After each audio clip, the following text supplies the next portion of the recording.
Let me show you the simplest way on how to edit your photos. First thing I do is correct my white balance if necessary. Then I lower my highlights to bring some of the detail in the highlights back. After that I increase my shadows, same thing, bring some of the details back. Finally, I adjust my exposure to get the brightness that I want.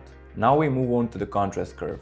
I make the so-called S-curve by increasing the highlights a bit and lowering my shadows to achieve the contrast that I want. I also lift the blacks just a bit. Next thing is the color mixer. Now here comes the creative process. Since it is a winter photo, I love to push the greens towards the yellows and increase the color of my subject, which in this case would be orange and red. Here is the before and after. Now we get to the color grading.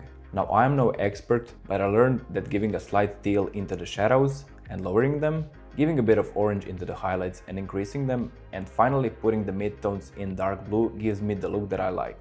I also play with the blending and balance to make micro adjustments. Next thing I do is use masks. Again, this is something I learned recently, but what I do is put radial gradient usually on my subject or where I want the focus of the picture to be and increase the exposure just a bit. Also, I lower the highlights just a bit. Then I duplicate the mask and invert it. On this one I do the opposite. I lower the exposure just a bit. On this picture I added another mask, linear gradient from the bottom just to make it a bit darker. This is before and after of the masks. And finally I add a vignette on the picture to make it pop just a bit more. Here's our final transformation. And just in case you forgot,